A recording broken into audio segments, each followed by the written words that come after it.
Megan Hicks of I Run Far. I'm with Tyler Green. It's the day after your second place finish at the 2021 Western States 100. Hi, Tyler. Congratulations. Thank you so much. Okay, so we're only 14 or so hours after your finish. It's a hot Sunday morning here at the Placer High School track. How is a second place finish at Western States sinking in? It's just feeling really good, and it's a little bit unbelievable to be in this place. I mean, it's something that you dream of, and you kind of wonder if something like that might happen, but at the same time, just it's weird to have it actually materialize. Now, you ran this race in 2019, finished 14th place, raced your way back to Western States again.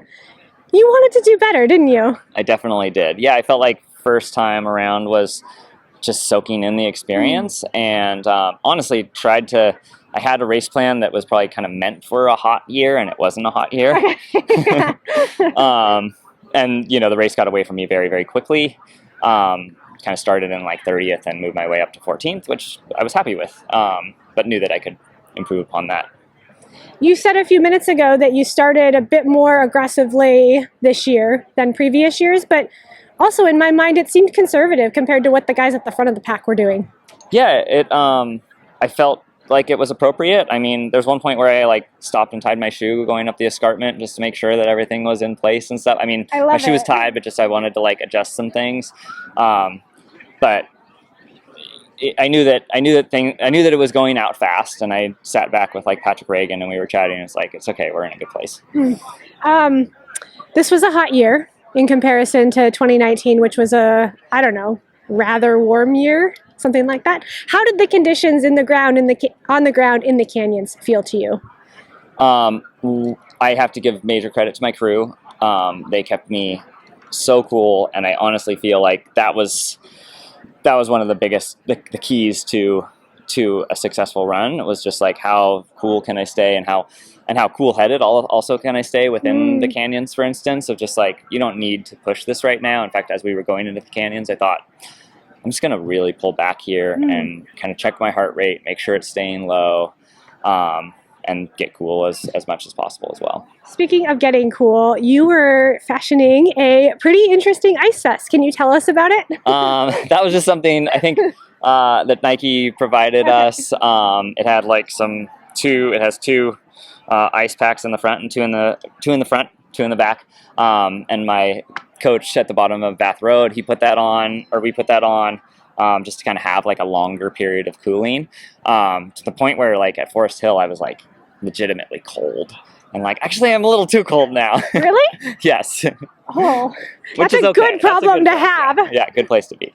Can you talk a little bit about the racing dynamic? Let's say starting at halfway, something like that. There's a lot going on. Guys are flipping back and forth. Coming into Forest Hill, you're in what position? I saw Max on the way up Bath Road, and I was in 7th at that time. Okay. And then leapfrogged him to 6th as we were leaving Forest Hill. And then heading down Cal Street, sort of the infamous downhill into the hottest part of the day, there was a lot of action there. Yeah, I mean, it's my impression of that area is that, yes, it's the downhill section, and it's supposed to be kind of easy, but you also get this burst of adrenaline from Forest Hill, and so I told my crew, keep me really calm through Forest Hill, and let's not get all jacked up. And then I had my pacer, Yassine Daboon, and he's a legend in the running community, such a positive guy, and has a lot of experience at Western States as well. Probably endless stories. Yes, endless stories, and just imagery. He's you're running to the track is a love magnet, and it's just gonna get stronger and stronger, pulling you in. And he's have I told you about the rocking chairs? This is the types of stories you're going to sit back in your rocking chair and be I went and did that. I didn't stay at home. I went and did that. So things like that. And they just kept coming. The track is a love magnet. Yes, it is. Well, it is. I love it. When did, the dynamic of going from out of podium position to into podium position happen in the last 20 miles? Can you walk us through that? Well, and really it was happening over Cal Street. I mean, so 6th place at Cal 1, and heard that it was 8 minutes to the next guys. I didn't know who they were. And then at Cal 2, came in with Tim. Drew was there. So it's like, oh, wow, it's 2 people right here. Okay, now we're in, that would have been 4th place. So now you're starting to think like, and there's so much more racing to go too. It's like, don't get too into it, but we're in a really good position. And then Drew and I ran a good, I think 10, 15 miles together. Oh, wow. Or, I mean, not officially together, but kind of like he would get a little gap and I passed him at one point and I was like, I don't know if I need to be like trying to make a big move here. Going up Green Gate, going over the river, we were all together. And you and Drew, were you intentionally working together? Was it just sort of coincidental? What was the mood there? I think there was a little bit of both. Like, of course, it's going to come to blows at some point. He's a teammate. He's a guy that I like, of course. But we're also we're not tying this race. Yes, and both of us were asking about Hayden as well. Okay. And, you know, I heard Hayden was 25 minutes ahead at Forest Hill, and by Green Gate, that was down to 11, which gave me some confidence. Yeah. When did you run across Hayden, who was running in 2nd place at that time? So both of us came in, both Drew and I came into Alpine Lakes Trail together, and we heard it was 8 minutes at that point, 11 minutes at Green Gate, and then at Brown's Bar it was 2 minutes, and shortly after that I had caught him. What went through your head in that moment of, I am now in 2nd place at the Western States 100? Well, the first one was like, I guess winning's out of the window because Jim's probably already on the track. But this is a pretty cool place to be, and it's rather than it being like turning into like being the hunted, I just thought, no, just keep a relentless and fluid push to the finish. You had a great last section. I think your splits from Pointed Rocks in were a minute faster than Drew, minute per mile faster than Drew. He definitely went through some rough points in that part. I think he had some pretty significant cramping. But yeah, I mean, that there's that nice easy grade up to Roby Point at first. And was able to just run that. And, the legs are getting a little bit lighter and the central governor releases a little. It knows you're near. Yeah. And then the finish line of this race, I think, is an incredible experience. Yes. You've got a 1 mile paved downhill. And at that time of night here in Auburn, California, people are sitting out. It's like they're watching a parade and you're the floats. That's really fun. Can you talk about that? It's just fun.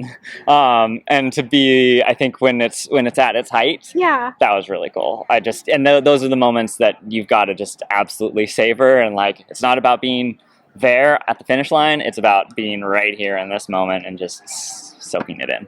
And for me, I love the idea of a 300 meters on a track finish of a mountain 100-miler, especially when there's hundreds of people here cheering you. Yeah, what did it feel like to put down a teensy bit of leg speed at the end of a 100-miler? Air quotes. I don't know if I mean, and honestly, I didn't want to like sprint it in. But you don't feel discomfort anymore. It's just gone. Amazing. What happens? Our bodies are amazing things.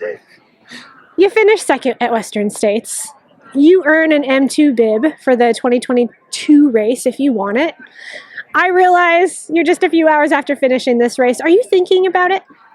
Yeah, absolutely. I mean, having an M on a bib has been a goal of mine.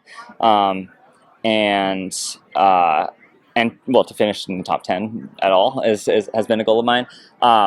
I also really want to move towards like big mountainous running. I feel like the races like Cascade Crest or the Wonderland, that just felt like that was very much I just felt really strong in that space. Yeah. So it makes me, of course I want to do UTMB at some point. I'm a teacher, so sometimes the summer doesn't quite align with it because it comes right when school starts. That said, I'd like to come back, of course. Well, it'll be fun to see what you decide to do next. Perhaps all of the above. Yes, yeah, you got to. I want to dabble in it all. It's a great place to be running ultras. Running ultras is a great place to be. Congratulations on your 2nd place finish, Tyler. Thank you so much. Thank Thanks you for the work you do.